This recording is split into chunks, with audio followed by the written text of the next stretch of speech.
हरि गौरी सीतानाथ प्रेमानंदे अगवाद हरि हरि बोल निताई गौरी सीतानाथ प्रेमानंदे अगवाद हरि हरि बोल निताई गौरी सीतानाथ प्रेमानंदे अगवाद हरि हरि बोल दामोदर जय राधा दामोदर जय राधा जय राधा दामोदर जय राधा दामोदर जय राधा दामोदर जय राधा दामोदर भक्तबिंदे चरणे आमार कोटि कोटि दंडवत प्रणिपात भवेऽस्मिन् क्लिश्यमानानां अविद्या काम कर्मभि श्रवण शरणार्हानि করিষ্যন ইতি কেচন। এই শ্লোকটি কোথায় আছে? শ্রীমদ্ ভাগবতের 29 স্তব। কুরুক্ষেত্রের যুদ্ধ শেষ হয়ে গেছে। মহারাজ যুধিষ্ঠির ভারতবর্ষের একচ্ছত্র সম্রাট।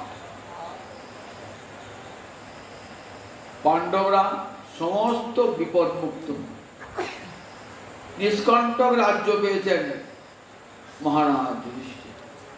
সব ভয় তাদের চলে গেছে। এত দুঃখ দুর্দশা সব কিছুর অবসান ঘটেছে।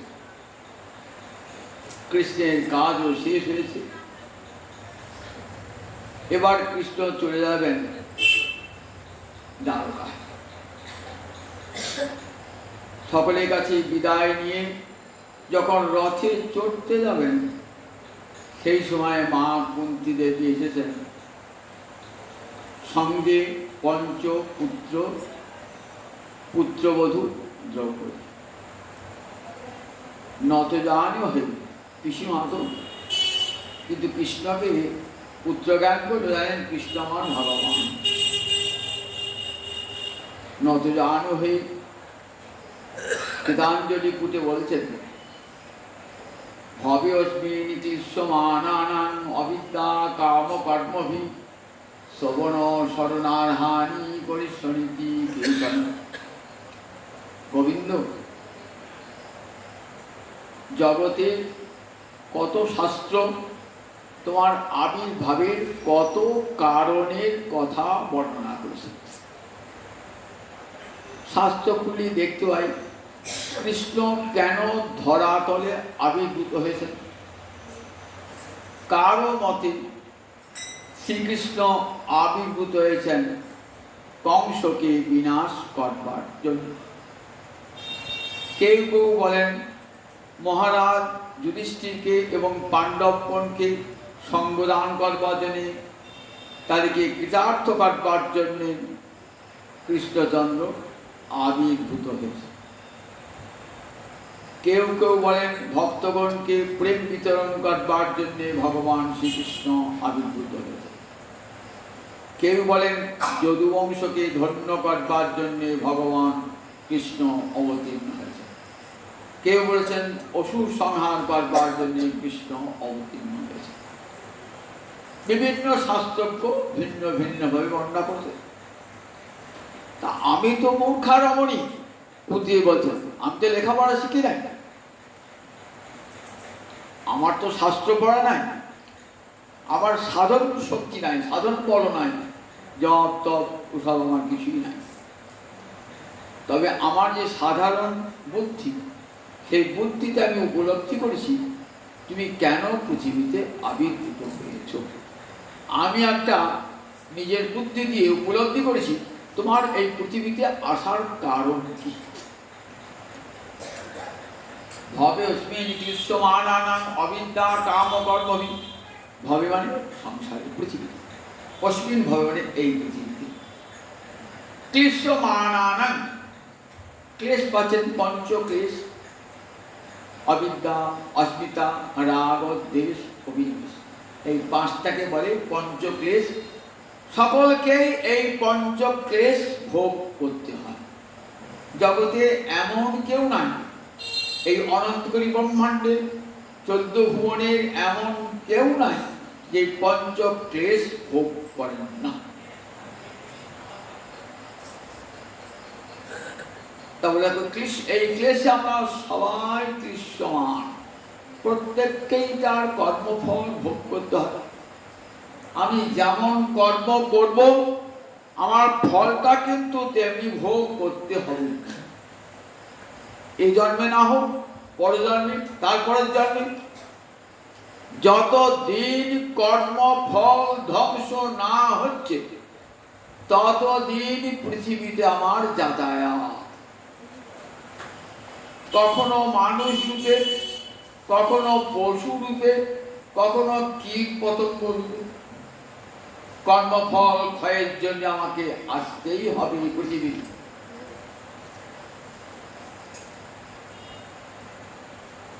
কর্মফল কখন হয়? কর্ম থাকলেই তো কর্মফল হবে, কর্ম না থাকলে তো আর কর্মফল হবে না। আমাদের কর্ম আছে, তাই কর্মের ফল আছে। এই কর্মের যে প্রবৃত্তি, এটা কোথা হতে আসে? অবিদ্যা, কাম। অবিদ্যা হতে, অবিদ্যা হলো মায়ার একটা বৃত্তির নাম হলো অবিদ্যা। সে অবিদ্যা কি করে? অন্তরে কামনা জন্মায়, আর কামনাকে পূর্ণ করবার জন্য আমরা কর্ম করি। অন্তরে কত কামনা বলুন দেখি। সংসার করব, ঘরে স্ত্রী আনবো, স্বামীর সংসার করব, ঘর করব, বাড়ি করব, টাকা উপায় করব, পয়সা উপার্জন করব, খ্যাতি যশ প্রতিষ্ঠা অর্জন করব। এইরকম কামনা প্রতিটি মানুষের, প্রতিটি জীবের থাকে। এই কামনাটা করতে আসে বলে অবিদ্যা জীবের অন্তরে এই কামনা আনতে গেল। কৃষ্ণ বিমুখ জনের অন্তরে এই কামনা আসে। আর সেই কামনার নিমিত্তি করতে হলে কর্ম করতে হবে। আপনি সংসার করবেন, সংসার করতে গেলে তো পয়সার দরকার। তার জন্য আমাকে চাকরি করতে হবে, যে কোনো কর্ম করতে হবে, ব্যবসা করতে হবে, কিছু করতে হবে, তো কর্ম করতে হবে। সেই কর্ম করতে গেলে কর্মটা কখনো ভালো হবে, কখনো মন্দ হবে। আমরা কর্ম করতে গিয়ে কখনো ভালো কর্ম করি, পূর্ণ কর্ম করি, আবার কখনো পাপ কর্ম করি। আর পুণ্য আর পাপ এই দুটো কর্ম করতে গেলে তার পুণ্যেরও ফল পেতে হয়, পাপেরও ফল পেতে হয়। অবিদ্যা, কাম, অবিদ্যা থেকে কামনা, কামনা থেকে কর্ম, আর কর্ম থেকেই কর্মের ফল ভোগ করতে হয়। এই কর্মফলের নিবৃত্তি নাই, শেষ নাই। কখন নিবৃত্তি হয়? শ্রবণ শরণার্থানি পরিশ্রমী দিকে চল। তুমি যখন কৃপা করে আবির্ভূত হও প্রভু, তখন তোমাকে যারা দর্শন করে, তোমার লীলা যারা দর্শন করেছে, তাদের আর সাধন ভজন করতে হয় না। তোমাকে দর্শন করার সঙ্গে সঙ্গে তাদের সব কর্মফল ধ্বংস। যারা কৃষ্ণলীলা দর্শন করেছেন, যারা গৌলীলা দর্শন করেছেন, যারা রামলীলা দর্শন করেছেন, অন্যান্য ভগবানের লীলা যারা দর্শন করেছেন, তাদের কিন্তু সব কর্মফল এক মুহূর্তেই ধ্বংস হয়ে গেছে। তাদের আর সাধন ভজনের প্রয়োজন হয় না। কেন? একটা পাপিষ্ঠ লোক, তাকে কর্মফল ভোগ করতে হয় না কেন? বলেন ভগবান যখন আসেন না, তখন কৃপার বন্যাবন, করুণায়া অবতীর্ণ, কৃপা করবেন বলেই তো অবতীর্ণ হয়েছে। গঙ্গা কত দূরে আছে, আমার বাড়ি একবারে কোথায় একবারে শ্রীখণ্ড বেরিয়ে, প্রতিদিন গঙ্গা স্নান করতে পারি না। গঙ্গার বান এসেছে, এমন বান একবারে জল চলে গেছে, একবারে শ্রীখণ্ড পর্যন্ত জল। আমার বাড়ির নর্দমাতে কোনো জল গিয়েছে, আমার বাড়ি যেখানে শৌচাগার সেখানেও জল গিয়েছে। গঙ্গাকে যদি মা গঙ্গা তুমি এত পবিত্র, তুমি কেন আমার ঘরে শৌচাগারে এলে, নর্দমায় কেন তুমি এলে? মা বলবে দেখো, আমার যখন বান ডাকে না, তখন তো আমি বাজ বিচার করি না, তখন নর্দমাকেও পবিত্র করি, শৌচাগারকেও পবিত্র করি, অতি পাপিষ্ঠ জনকে আমি পবিত্র করি। বন্যা দেখা দিল, অন্য সময় গঙ্গা শুকিয়ে যায় তখন গিয়ে স্পর্শ করতাম, আর যখন বান আসে তখন আপনাকে কষ্ট করে যেতেও হয় না, মা গঙ্গা আপনার ঘরে ঢুকে পড়ে। তাহলে দেখুন শৌচাগারটা যে এত অপবিত্র স্থান পবিত্র হয়ে গেল, তেমনি পাপী হোক তাপী হোক যে হোক না কেন, একবার যদি গোবিন্দ লীলা দর্শন করেন, কৃষ্ণ লীলা দর্শন করেন, আমরা দেখেছি সঙ্গে সঙ্গে তার কি হয়, শ্রিয়ঙ্গ শিমুখ যেই করে দর্শন, তার হয় পাপ ক্ষয় পায় প্রেম ধন। কবিরা বলছেন শ্রিয়ঙ্গ শিমুখ যেই করে দর্শন, তার হয় পাপ ক্ষয় পায় প্রেম ধন। সে যদি শত্রুতাও করে তারও তার মুক্তি হয়ে যায়, মিত্রতা করতে হবেই হবে। কংসাদি অসুর শত্রুতা করেছেন, শিশুপাল শত্রুতা করেছেন কৃষ্ণলীলায়, তথাপি তাদের মুক্তি হয়ে গেছে, কৃষ্ণের মনটা গিয়েছে বলে মুক্তি হয়ে গেছে। মথুরা যখন যাচ্ছেন আগে রজকের কাছে কাপড় চাইলেন, রজক বললেন কংসের কাপড় তোমাকে দেবো কেন, দেবে না, কৃষ্ণ হত্যা করলেন রজককে, রজকের মুক্তি হয়ে গেল সঙ্গে সঙ্গে। তাই দেখুন ওই রজকটা কংসের অনুচর পাপিষ্ঠ, কিন্তু কৃষ্ণ দর্শনের সঙ্গে সঙ্গে তার মুক্তি লাভ হয়ে গেল। শিবাসের অঙ্গনে এক মুসলমান দর্জি থাকতেন, মহাপ্রভু লীলা দর্শন করেছেন, মহাপ্রভু দর্শন করেছেন, দর্শন করার সঙ্গে সঙ্গে কি পেলাম বলে আনন্দে নৃত্য করতে করছেন, প্রেমে উন্মাদ হয়ে গেছে। যার কোনদিন প্রেম পাবার কথা নয় সেও প্রেম লাভ করেছে। মহাপ্রভুকে দর্শন করি, কত পাপিষ্ঠা, কত নগরের বার বনিতা, কত দস্যু, দর্শন করার সঙ্গে সঙ্গে চিত্তে সব পাপ ধ্বংস হয়ে গেছে, দর্শন করার সঙ্গে সঙ্গে। তাই দেখুন দর্শন করার সঙ্গে সঙ্গে তাই বলছেন দেখো যখন তুমি তোমার লীলাটা দেখাও, যখন আবির্ভূত হও, তখন কি হয়, সমস্ত কর্মফল ধ্বংস হয়ে যায়। কিন্তু যারা রামলীলা, কৃষ্ণলীলা, গৌরলীলা দর্শন করল না, আমাদের মতো হতভাগ্য জীব, আমাদের কিনতে হবে না, আমরা কি সংসার সাগর পার করবো না? ভগবান তাহলে করুণা কেবল তার সময় যারা আবির্ভূত তাদের প্রতি, আমার প্রতি নাই। অনাগত কালে তিনি জানতেন কত কোটি কোটি লক্ষ লক্ষ মানুষ আজ জন্মাবে, তখন আমার লীলা থাকবে না। তাই ভগবান কি করেন, তার লীলাকে রেখে দিয়ে যান শ্রীমদ্ ভাগবতের মধ্যে। উদ্ধবকে বলেন আমি থেকে গেলাম, উদ্ধব চিন্তা করো না, আমি ভাগবতের মধ্যেই থেকে গেলাম।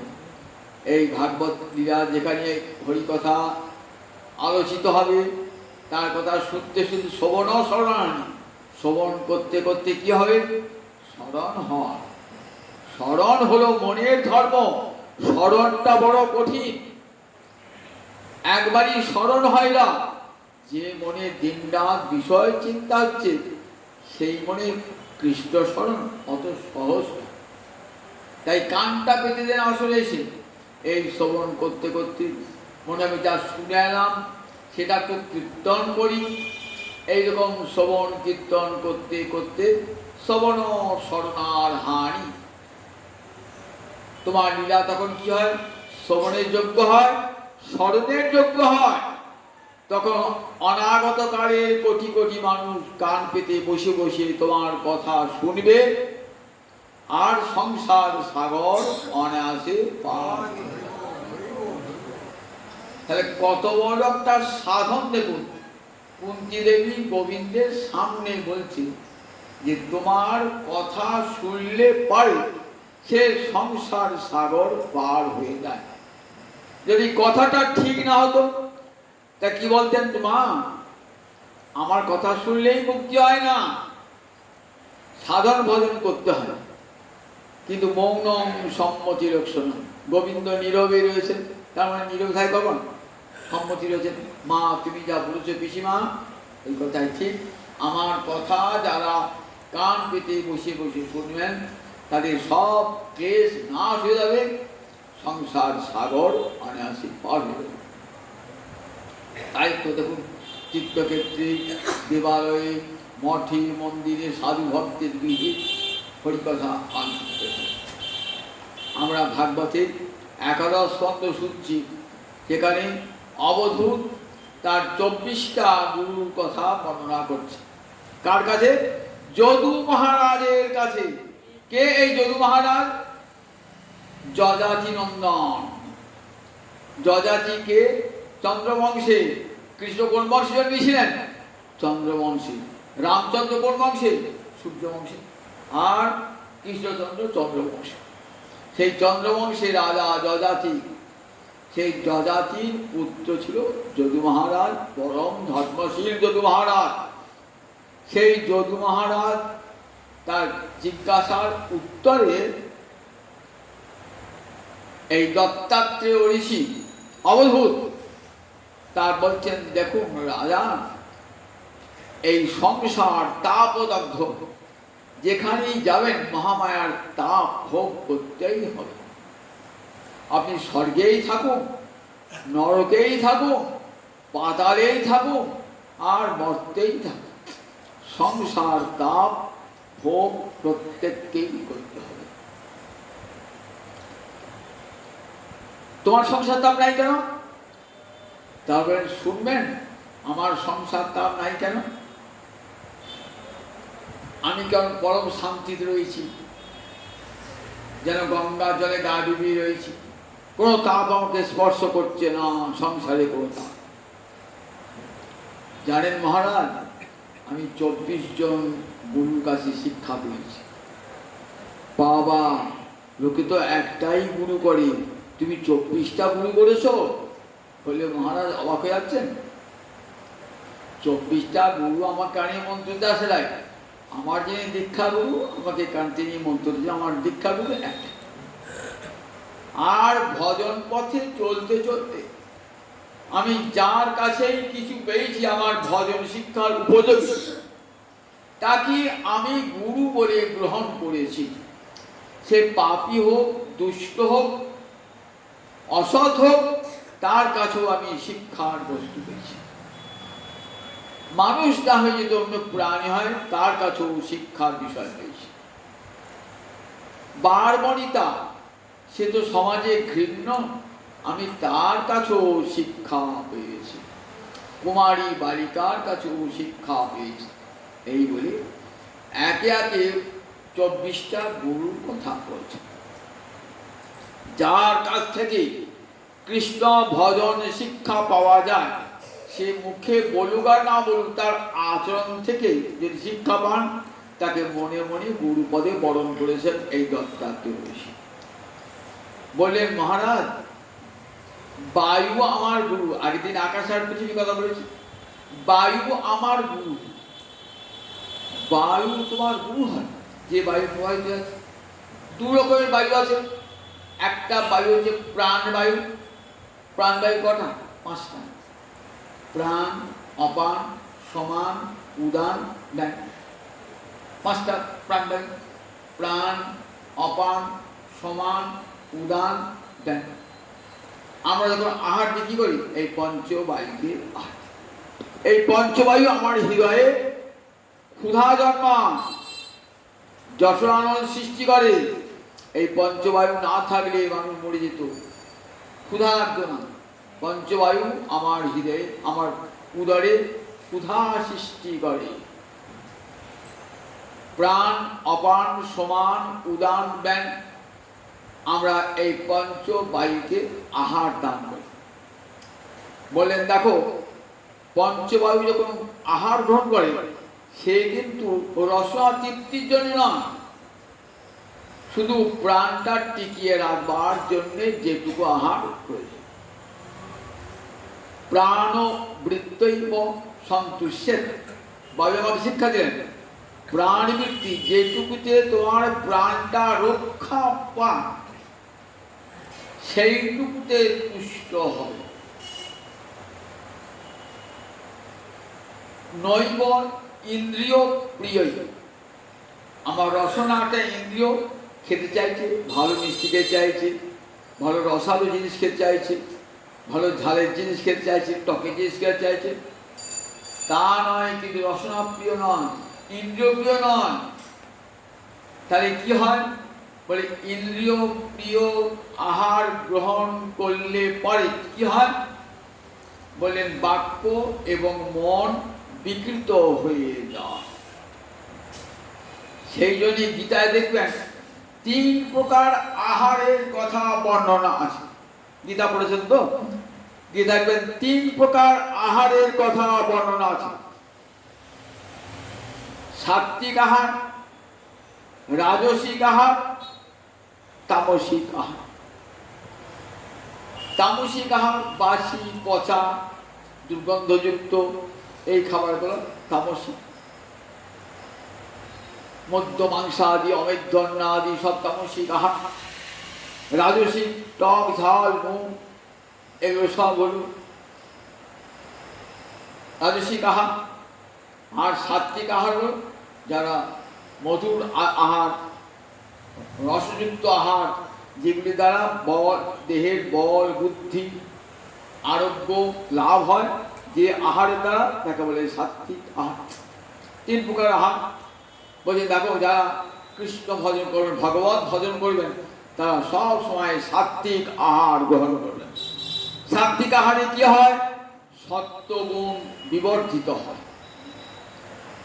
3টে গুণের মধ্যে সত্ত্বগুণ সর্বশ্রেষ্ঠ গুণ। এই গুণটা কি করে? অন্তরে মেধা বৃদ্ধি করে।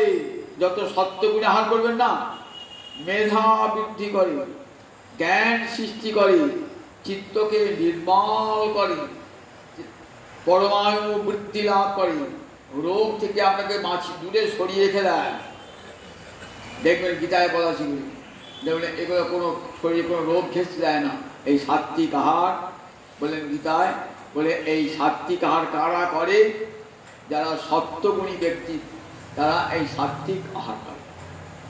ভগবানকে যখন নিবেদন করি, এই সাত্বিক আহার নিবেদন করি। আমরা সাত্বিক আহার, যাতে ভগবান সাত্বিক আহার, নির্মল সাত্বিক আহার গ্রহণ করে যে প্রসাদ দেবেন, সেই প্রসাদ আমরা গ্রহণ করি, সাত্বিক প্রসাদ গ্রহণ করি।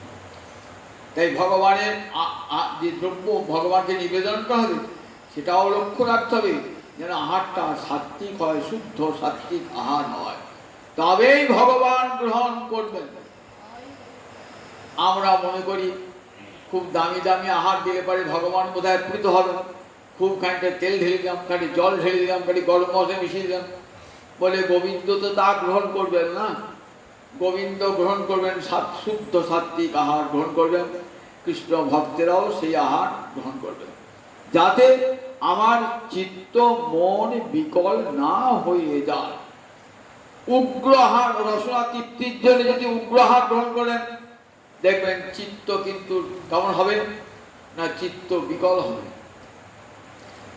অনেকে বলে আহারের সঙ্গে কি আছে? বেদান্তাদি শাস্ত্র যদি পড়ে দেখেন, বলেন আহারের সঙ্গে মনের একটা বিরাট যোগ আছে। আহারের সঙ্গে আহারের একটা অংশ বর্জ্য পদার্থ হয়ে বার হয়ে যায়, একটা পদার্থ আমার অন্তরে রস রক্ত মেঘ সৃষ্টি করে, আর একটা অংশ আমার চিত্ত গঠন করে, মনকে গঠন করে। তাই আহারের যে অংশটা সত্য, সেই সত্য আহারটা, সাত্বিক আহারটা কি করে? আমার মনটাকে নির্মল, মনটাকে সৃষ্টি করে।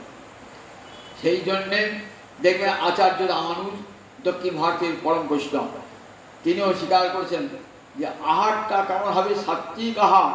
ভগবানকে নিবেদন করবেন সাত্বিক আহার, গ্রহণ করবেন সাত্বিক আহার। যার তার হাতে অন্ন গ্রহণ করবেন না। একটা অসাত্বিক লোক যে কোনোদিন সত্যগুণের ধার ধারে না, তার দ্বারা গোবিন্দের প্রসাদ নিবেদন করবেন না, নিজেও তার হাতে খাবেন না। অহংকারী, ধনী, বারবরিতা, দূষিত চরিত্র, এদের ঘরে কখনো খাবেন না, এদের দেওয়া আহার্য গ্রহণ করবেন না। তাহলে কি হবে? মনটা অপবিত্র হয়ে যাবে, আহারের সঙ্গে একটা মনের সম্পর্ক আছে। সেই জন্য আহার বিষয়ে সবসময় আমাদেরকে সচেতন থাকতে হবে।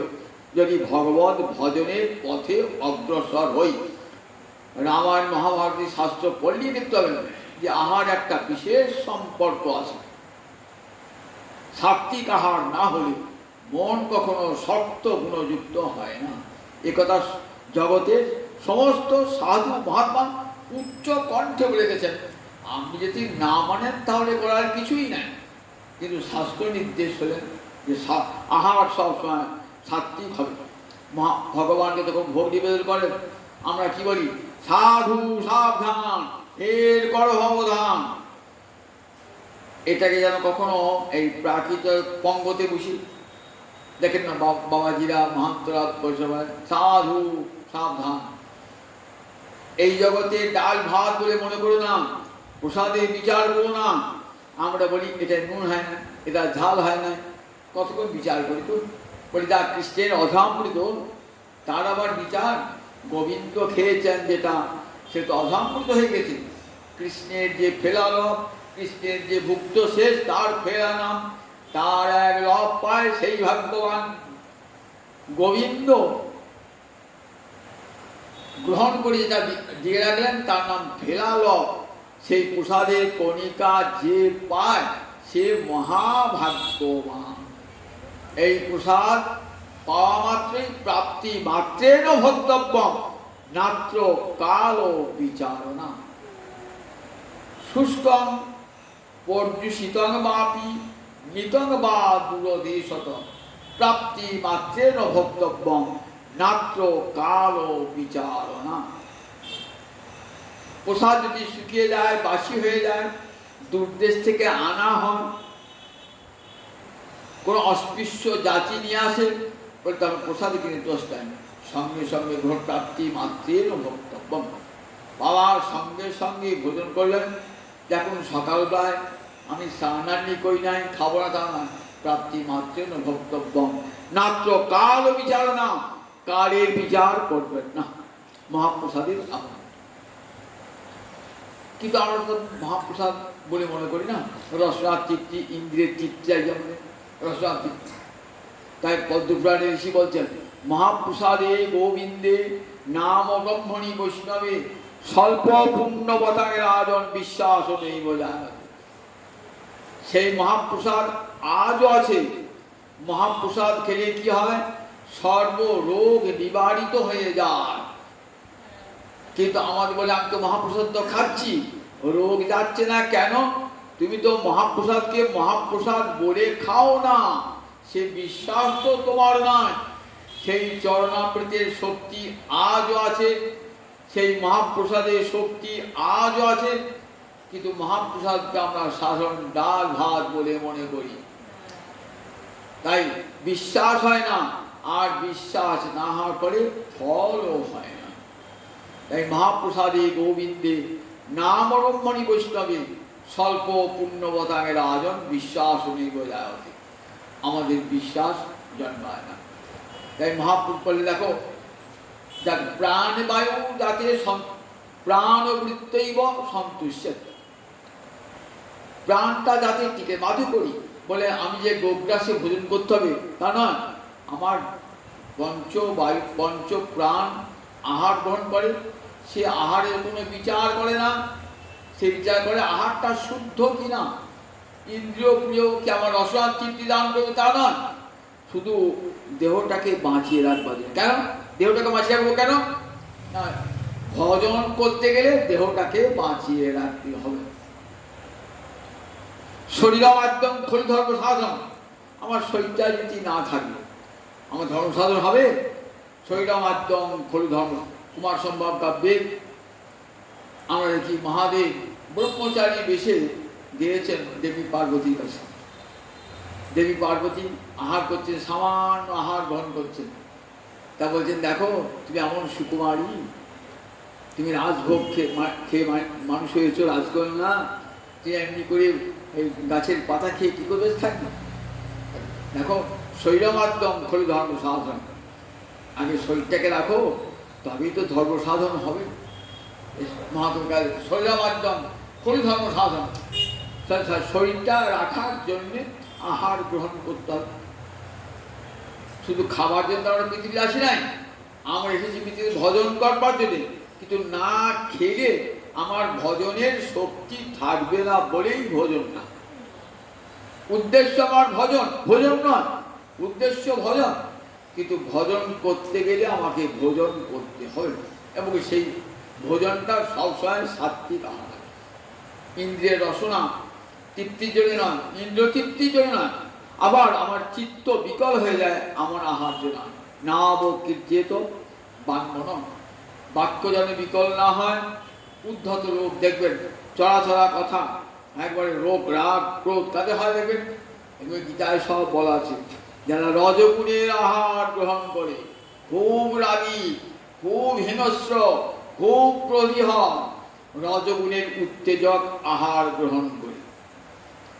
ভালগুলো কেউ দেখবেন খুব রাগী ব্যক্তি, ক্রোধী ব্যক্তি, আহারে গুণ আহারে বলি, আবার অতি সাত্বিক ধর্মপরায়ণ শাস্ত্রগ্রন্থ অনুশীলন করে, তার জন্য সাত্বিক আহার গ্রহণ করছে।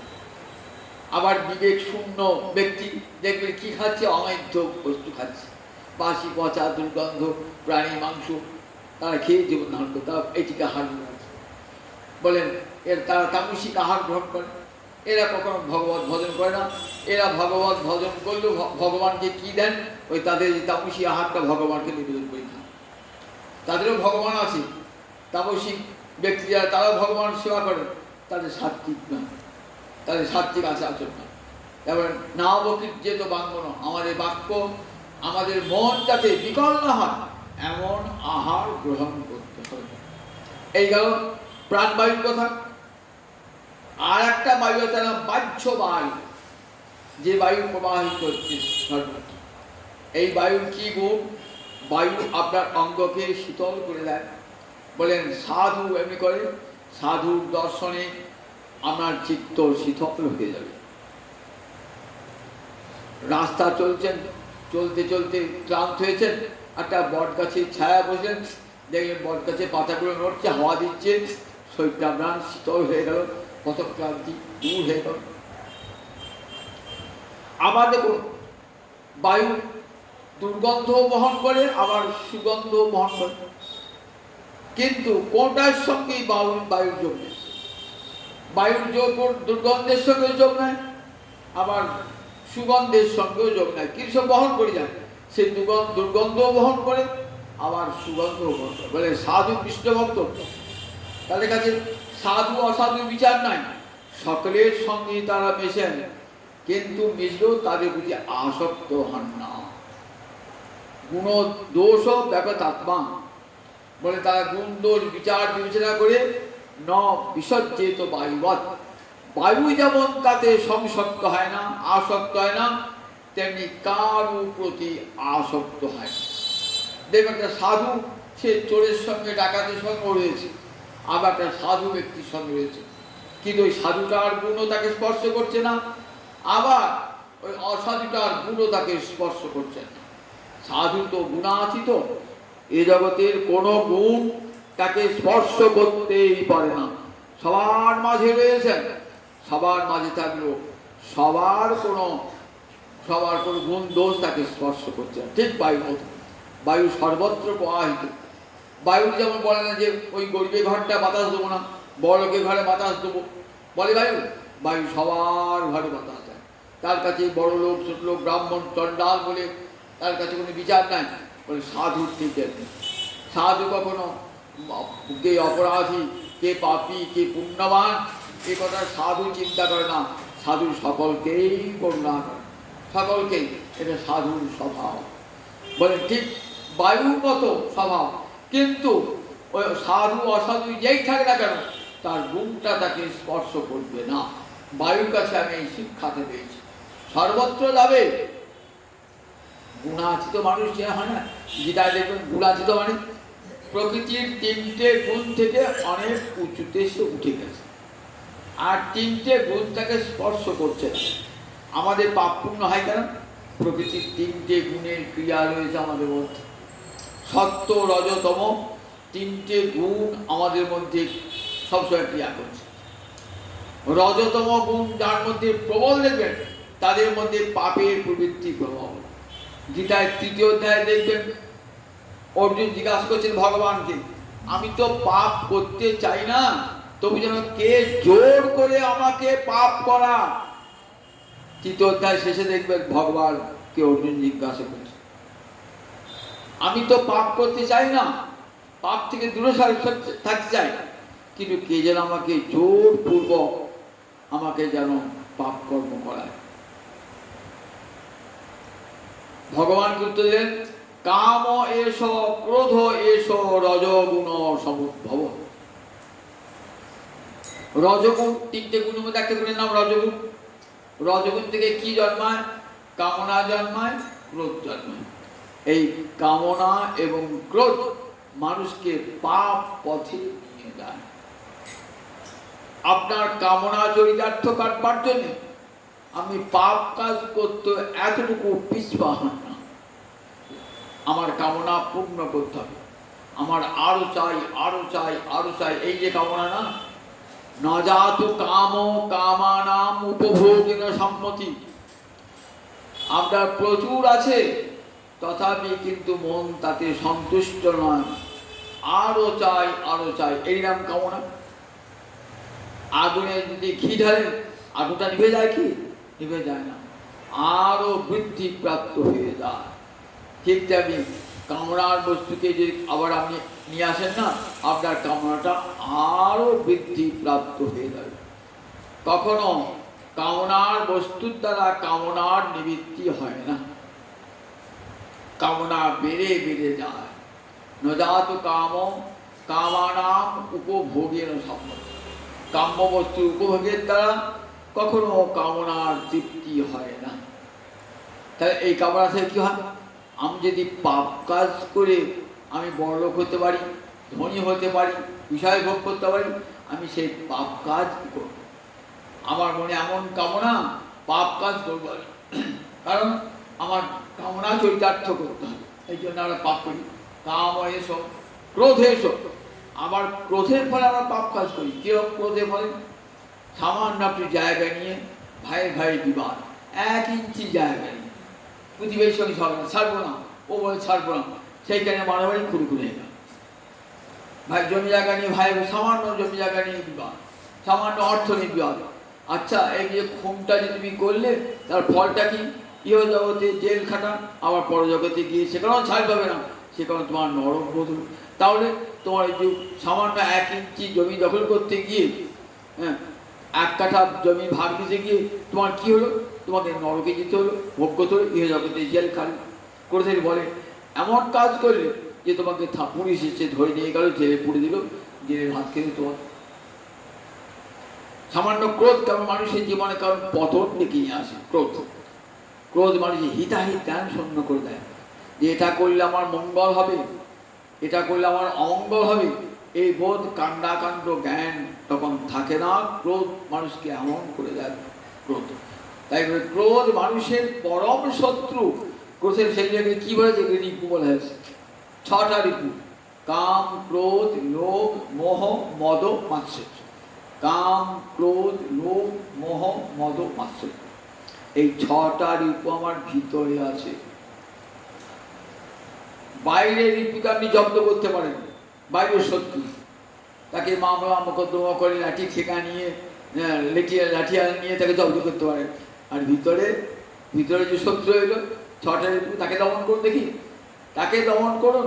তাকে দমন করলে জানবো সত্যি আমি মহাশক্তিশালী। একে বড় বড় সাধুও পারে না জয় করতে। এই যে 6টা রিপু এত প্রবল শক্তিশালী, তাই নবটাকে বলে দেখো, ওরা ভয়ঙ্কর শক্তিশালী, ওদিকে দমন করবার একটাই পথ, বনে গিয়ে ভজন করলে হবে না, বনে গিয়ে সাধন করলে, তপস্যা করলে হবে না। কামে কৃষ্ণ কর্মার্পণে, ক্রোধে ভক্ত দেশি জনে, লোভে সাধু সঙ্গে হরি কথা, মদ কৃষ্ণ গুণগানে, মোহ ইষ্ট লাভ বিনে, নিযুক্ত করিব যথা তথা।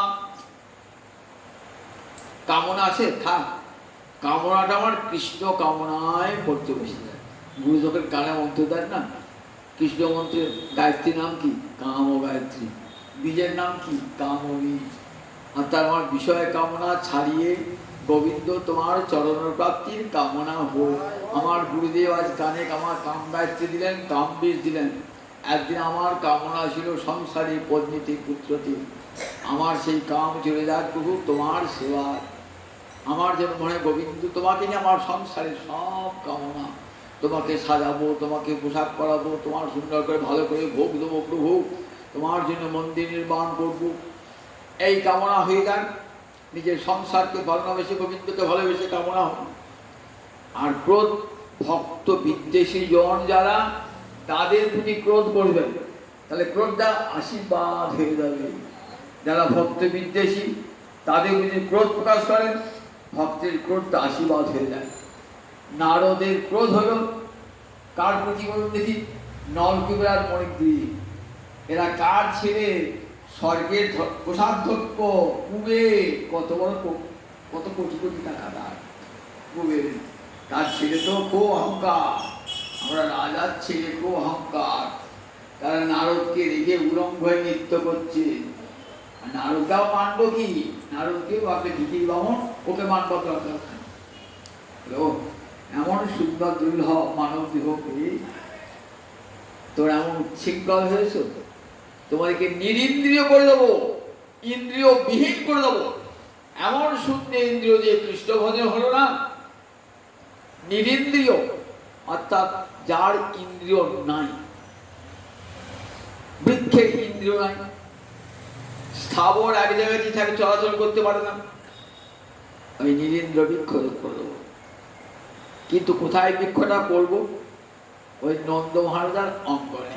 দেখেছেন কেমন আশীর্বাদ হয়ে গেল? তাহলে ভক্তজনের ক্রোধটা কেমন আশীর্বাদ হয়ে যায়। ভক্ত যদি ক্রোধ প্রকাশ করে তাহলে সেটা আশীর্বাদ হয়ে যায়। ক্রোধ ভক্ত দেশি জন। লোভ আর কি বল কাম কৃষ্ণ কর্মার্পণে ক্রোধ ভক্ত দেশি জনে। আমি বাড়িতে গরু পুষবো কি জন্যে? আমার গোবিন্দ সেবার জন্য, নিজে ছানা খাওয়ার জন্য না। কয়লার কাছে দুধ কিনি, ভালো ছানা হয় না। গোপাল আমার দুধ ছানা খেয়েই মানুষ দুধ ছানা খাওয়া। আর বাড়িতে গরু পুষেছে। আর কামি ব্যক্তি ভালো করে ডাক্তার বলেছে ছানা খেতে হবে, ঘি খেতে হবে, ঘি খেতে হবে, আমি পুষছি দুটো তমত আসবে। আর ভক্তের কামনা সব গোবিন্দকে নিয়ে সুন্দর মন্দির করবো, সুন্দর করে সিংহাসন, সুন্দর করতে পোশাক পরাবো, সব এই সব কামনা চলে যাক ভগবান। কাম কৃষ্ণ কর্মার্পণে ক্রোধ ভক্ত দেশি জনে। লোভ সাধুর সঙ্গে হরিকথা। লোভ আছে তো, হরিকথায় লোভ হোক, শ্রীহরির প্রসাদে লোভ হোক, গোবিন্দের প্রসাদে লোভ হোক, হরিকথা শুনবই লোভ হোক। বলেন দেখো কৃষ্ণে ভক্ত কৃষ্ণ ভক্তি রস ভাবিতামতি ক্রীড়তাঙ্গতি কৃত বিলভ্যতে। কৃষ্ণ ভক্তি রসে ভাবনা দেওয়া মন যদি কোথাও কিনতে পাও কিনে নেবে। তা কিনতে গেলে তো পয়সা লাগে। এ করেছে এই জগতে কিনতে গেলে পয়সা লাগে। তা এই কি পয়সা লাগবে?